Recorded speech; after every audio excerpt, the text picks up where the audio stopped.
Hello दोस्तों, हम आप लोगों को अगले वीडियो में बता चुके थे कि बृहद्रथ के बारे में आप लोग को बताए होंगे कि बृहद्रथ की राजधानी कहाँ थी। तो बृहद्रथ की राजधानी कहाँ थी और बृहद्रथ कौन था, तो हम अगले वीडियो में चर्चा किए थे और उसका थोड़ा सा रिपीट कर देते हैं। बृहद्रथ मगध के प्राचीन वंश के संस्थापक था और बृहद्रथ की राजधानी बसुमती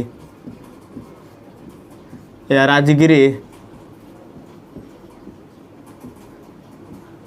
राजगिर भी कह सकते हैं।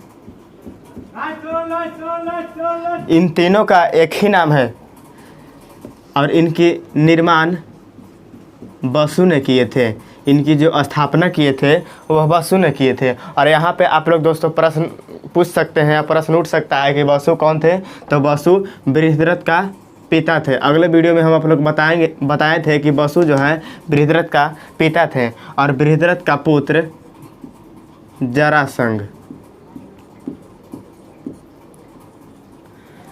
और जरासंध एक पराक्रमी शासक था, क्रूर शासक था, शक्तिशाली शासक था, पहलवान शासक था और यह कई राजाओं को पराजित कर अपनी कारावास में डाल देता था। कारावास का मतलब आप लोग समझते होंगे, आप लोग समझते हैं ना कि कारावास का मतलब क्या होता है। सही बताएं, जेल होता है। जो पुलिस किसी कारणवश पकड़ लेता है, किसी गुनाह साबित करता है तो उसको कहाँ डालता है, जेल में डालता है। और जरासंध कई राजाओं को पराजित कर अपने कारावास में डाल देता था और कारावास में डालकर उन राजाओं का जितना जमीन जायदाद रहता था वह अपने अधिकार में कर लेता था। और इसी तरह मेरा मगध जो है विकसित होते जा रहा था।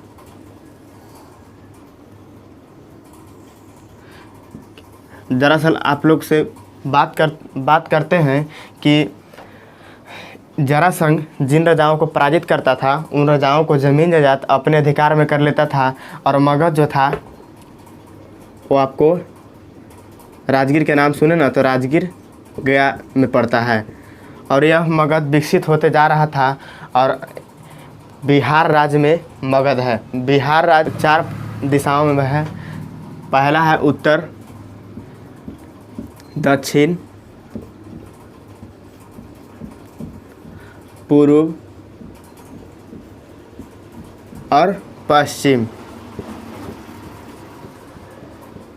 ये 4 दिशाओं में था और इसी तरह मगध विकसित होते जा रहा था। दरअसल हम लोग बात करते हैं कि मेरा ज़मीन जो है इतना है और किसी बस दुश्मन से लड़ाई हो गया और दुश्मन को मैंने मारकर उसका ज़मीन इतना था, मारकर उसका ज़मीन ले लिया तो मेरा ज़मीन क्या हो गया, बढ़ गया। उसी तरह जरासंध वही काम करता था कि कई राजाओं को पराजित कर उनका जितना ज़मीन रहता था वह अपने अधिकार में कर लेता था। और मगध इसी तरह बड़ा होते जा रहा था।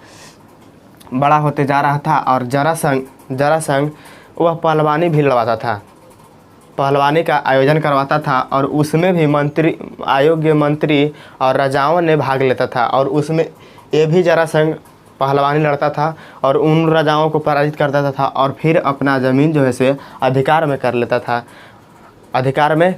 था। और उस पहलवानी को लड़ने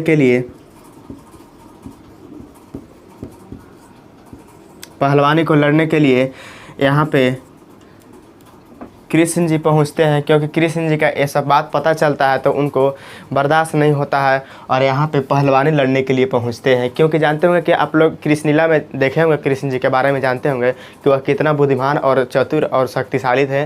वह किसी राजाओं को पराजित करते थे तो अपना चक्र से सीधे मुड़ी काटते थे।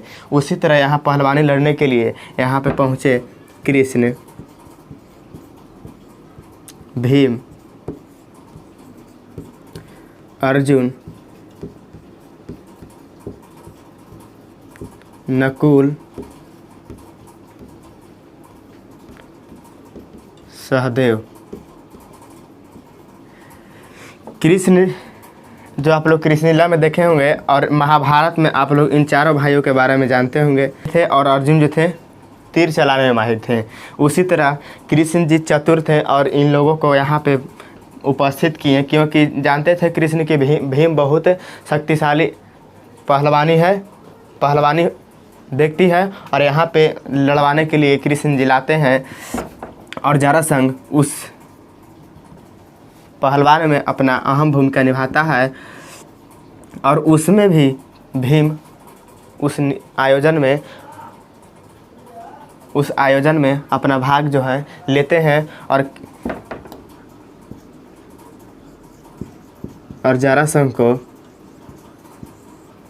बहुत पटकते हैं, बहुत मारते हैं, फिर भी जरासंध नहीं मरता है, क्योंकि यह कई भगवान को, क्योंकि यह तपस्वी राजा था, यह कई भगवान को शक्तियाँ प्राप्त की थी। दरअसल आप लोग ही बताइए, अगर जिस व्यक्ति अगर भगवान की शक्तियाँ ही प्राप्त कर लिया हो तो उसको कुछ हो सकता है? कुछ नहीं होगा। उसी तरह जरासंध जो है वह कई भगवान को यह शक्तियाँ प्राप्त कर चुका था। उसी तरह भीम इनको पटकते मारते थक चुका था। अब इनको दिमाग नहीं काम कर रहा था कि अब हम क्या करें भाई।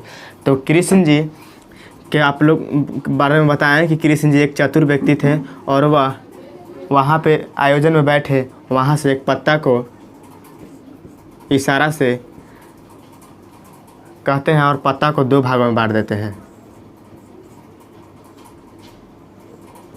2 भागों में बांट देते हैं, एक भाग इधर हो गया, एक भाग उधर हो गया। उसी तरह भीम को इशारा करते हुए कहते हैं कि उस शरीर को एक दूसरे से अलग कर दिए और कर दीजिए। और कृष्ण भी भीम भी उसी तरह 2 भागों में बांट देते हैं, एक भाग इधर एक भाग उधर। फिर भी जरासंध को कुछ नहीं हुआ, शरीर फिर भी जुड़ जाता था।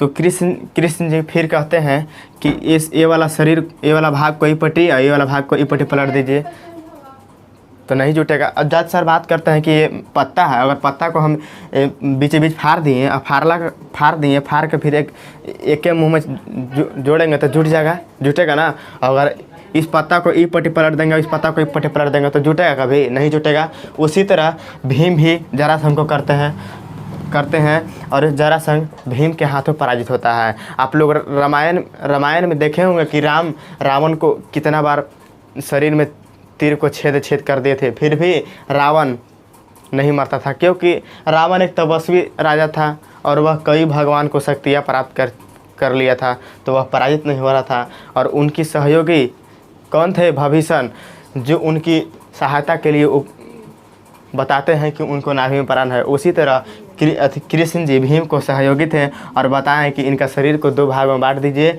2 भागों में कर दीजिए। और जरासंध भीम के हाथों पराजित हो गया, और भीम, नकुल, सहदेव और अर्जुन, कृष्ण, इनका पुत्र जरासंध का पुत्र रिपुंजय को वहाँ का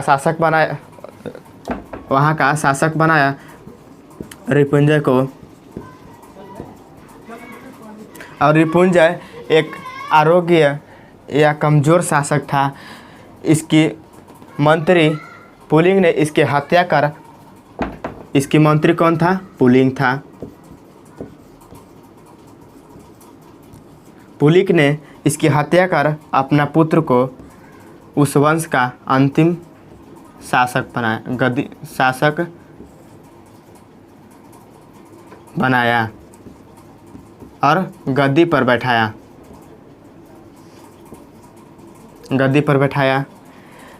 तो यहाँ पे दोस्तों क्वेश्चन पूछा जा सकता है कि मगध में सबसे प्राचीन में सबसे अंतिम शासक कौन था? तो आपको पुलिंग का पुत्र था।